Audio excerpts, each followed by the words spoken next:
રાજકોટના લાખાજીરાજ રોડ પર વેપારીઓ અને ફેરિયાઓ વચ્ચે ફરી વિવાદ ઊભો થયો છે। વેપારીઓએ આખો રોડ બંધ કરી વિરોધ શરૂ કર્યો છે। વેપારીઓએ એલાન કર્યું છે કે મંગળવારે બપોરે 1 વાગ્યા સુધી લાખાજીરાજ રોડ બંધ રાખવામાં આવશે અને મનપા કમિશનર તથા પોલીસ કમિશનરને આવેદનપત્ર આપવામાં આવશે। વેપારીઓનું કહેવું છે કે પાથરણાના કારણે ગ્રાહકો દુકાનમાં આવી શકતા નથી। પાર્કિંગની સમસ્યા વધતા વેપાર પર અસર પડે છે અને ચોરી તથા ગંદકીની ઘટનાઓ વધી રહી છે। હાલમાં આ વિસ્તારમાં તણાવની સ્થિતિ તમે જોઈ શકો છો। અમારે જે ફેરિયાનો પ્રશ્ન છે બહુ જૂનો પ્રશ્ન છે। 5 વર્ષથી તો સતત અમે રજૂઆત કરીએ છીએ બધા વેપારીઓ, છતાં કાંઈ એનો નિવેડો આવતો નથી। હકીકતમાં આ પ્રશ્ન જાહેર પબ્લિકનો છે।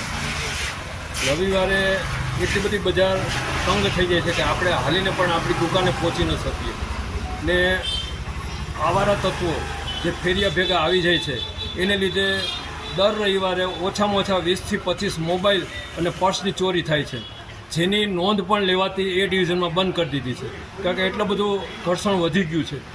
જે 100 વર્ષ જૂનો લાખાજીરાજ રોડ સારામાં સારો કહેવાતો, સારી પબ્લિક આવતી, એ બધી આવતી બંધ થઈ ગઈ આ ફેરિયાના દૂષણને લીધે। કરોડોના શોરૂમ છે એમને પડ્યા છે ને ફેરિયા ખોટે ખોટા બિલ વગર જેવો તેવો માલ ઝાપડીને ધંધો કરી જાય છે। હકીકતમાં વેપારીઓ ખરેખર હેરાન થાય છે। અમારા બધા સંલગ્ન એસોસિએશનની સાથે હું પણ લાખાજીરાજ રોડના પ્રશ્ને જોડાયેલો છું। મારી શોપ પણ આ જ વિસ્તારમાં આવેલી છે અને બહુ જૂનો પ્રશ્ન અને એટલો બધો રજૂઆત કરવા છતાં આ પ્રશ્નનું કોઈ યોગ્ય નિરાકરણ નથી આવ્યું।